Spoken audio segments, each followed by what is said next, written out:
Di dalam menjalani kehidupan ini, terkadang sangat banyak tantangan yang kita jalani. Ada banyak masalah yang kita alami, dan terkadang masalah itu dapat membuat orang memilih jalan yang salah, karena kadang tidak kuat dalam menjalani masalah itu sendiri. Seperti mengonsumsi obat-obat terlarang, melakukan seks bebas, bahkan nekat mengakhiri hidupnya dengan cara bunuh diri. Perkenalkan, nama saya Leoni Ombombone, NIRIM 2020185711, kelas B Teologi Kristen. Tujuan video ini untuk memenuhi mata kuliah konseling. Teori eksistensial berfokus pada diri manusia, sehingga manusia memiliki kesanggupan, memiliki tanggung jawab atas segala sesuatu yang dilakukannya. Adapun tujuan dari konseling eksistensial, membantu konseli dalam menghadapi masalah berdasarkan pada tujuan mengkreasi eksistensi dan menguntungkan secara autentik. Seperti dalam video saat ini, di mana seorang klien saya yang mengalami penurunan prestasi. Ireni adalah seorang mahasiswa di salah satu universitas negeri. Ia merasa bingung dan takut menghadapi situasi yang sedang dialaminya. Masalahnya yaitu mengalami penurunan prestasi yang disebabkan oleh lingkungan yang tidak mendukung. Ia mengalami kesulitan untuk mengatasi masalah tersebut, dan ia takut jika masa depannya terbengkalai.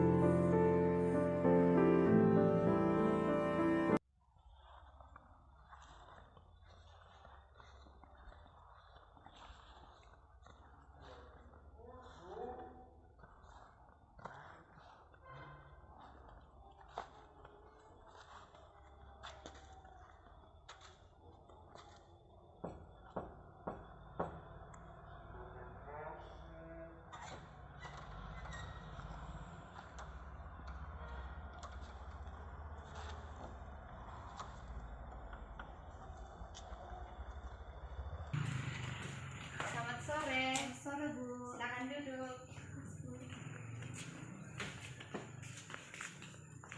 Wah, Ibu senang sekali berjumpa denganmu.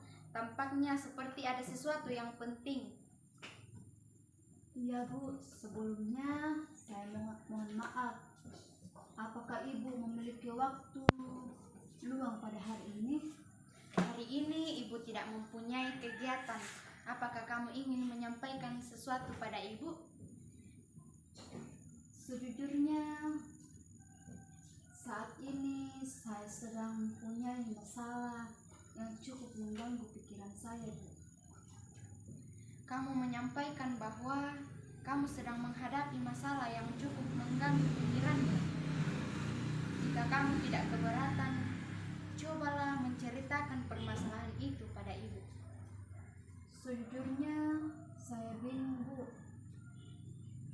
Saya bingung harus memulai menceritakan permasalahan ini dari mana, karena permasalahan ini sudah berlangsung selama beberapa bulan yang lalu. Masalah tersebut sudah berlangsung selama beberapa bulan. Pasti Iren sangat merasa tidak nyaman, bukan?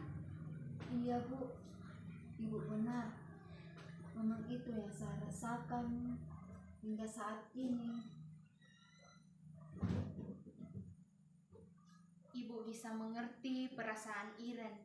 Oleh karena itu, cobalah kamu ceritakan pada Ibu apa yang menjadi persoalan. Jadi begini Bu, saya merasa kesulitan dalam belajar. Akhir-akhir ini saya sangat sulit berkonsentrasi saat belajar, bahkan bulan yang lalu nilai mata kuliah saya jelek Bu. Lalu bagaimana? Saya benar-benar merasa bingung, Bu.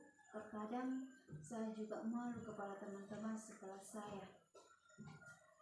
Jika boleh Ibu tahu, apa yang menyebabkan timbulnya perasaan seperti itu dan malu terhadap teman-temanmu? Saya malu karena keadaan saya, Bu. Terkadang saya merasa kecewa dan bingung terhadap diri saya sendiri. Hari ini saya mendapatkan nilai yang jelek, sedangkan teman saya mendapatkan nilai yang bagus. Lalu, apa yang biasanya kamu lakukan di saat kamu merasa bingung dan malu terhadap teman-temanmu? Saya lebih banyak di kelas, saya merasa minder dengan teman-teman saya yang prestasinya sangat bagus. Terkadang saya juga sering melamun sendiri.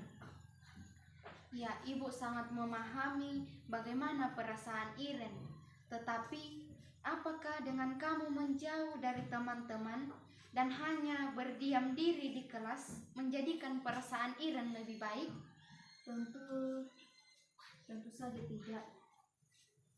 Saya merasa takut jika saya tidak dapat mengimbangi kepintaran teman-teman saya. Dan saya juga takut jika tidak dapat mengikuti materi perkuliahan dengan baik. Baik, Iren. Jika saya memahami, ada dua permasalahan yang kamu alami, yaitu kesulitan dalam belajar dan juga malu terhadap teman-temanmu. Nah, yang mana yang menjadi permasalahan yang utama di sini? Sebenarnya semua, Bu, karena kedua permasalahan ini benar-benar membuat saya terbebani. Tetapi memang yang paling penting sebenarnya adalah masalah yang berkaitan dengan kesulitan belajar saya. Keadaan ini sungguh membuat saya takut akan masa depan saya. Saya takut jika tidak dapat berhasil dalam kuliah ini. Saya juga tidak ingin membuat kedua orang tua saya kecewa. Baiklah, Iren. Ternyata kamu sudah mampu memahami permasalahan yang sedang kamu hadapi. Ya, saya sudah paham. Akan tetapi terkadang saya masih bingung apa yang harus saya lakukan untuk menghadapi permasalahan ini. Sekarang begini, Iren. Sebenarnya yang menjadi niat dan tujuanmu mengikuti perkuliahan di kampus adalah untuk belajar dan menuntut ilmu, bukan?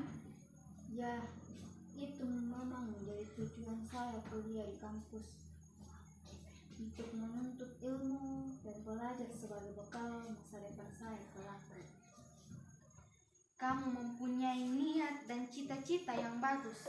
Ibu sangat senang mendengar niat itu. Nah, sudahkah kamu memiliki cara untuk mengatasi hal itu?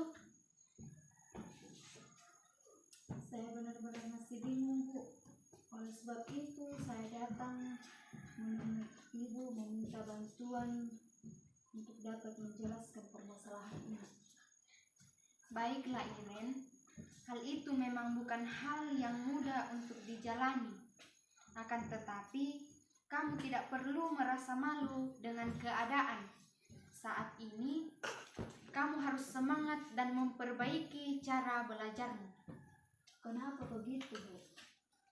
Nah, coba kita pikirkan, dan Iren juga pikirkan dan renungkan bersama-sama.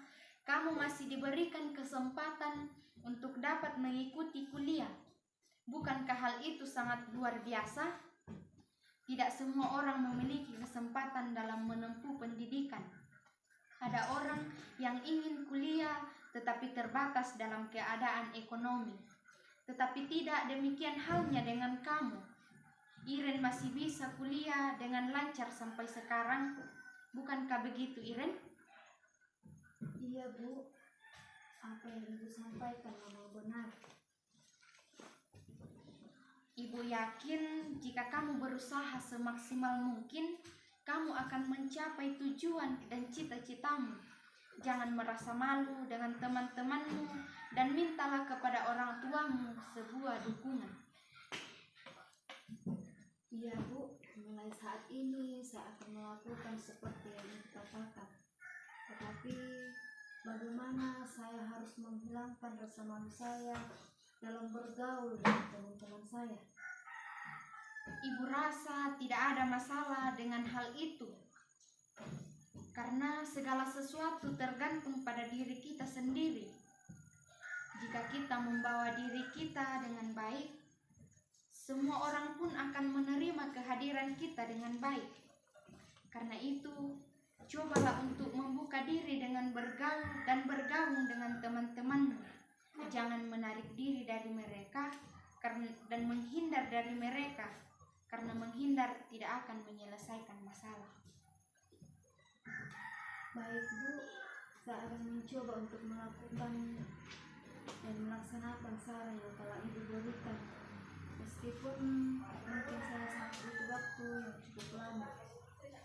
Memang Iren, segala sesuatu itu butuh proses. Dilakukan secara bertahap untuk memperoleh hasil yang maksimal. Iya Bu, sekarang saya sudah tahu dan mengerti apa yang harus saya lakukan.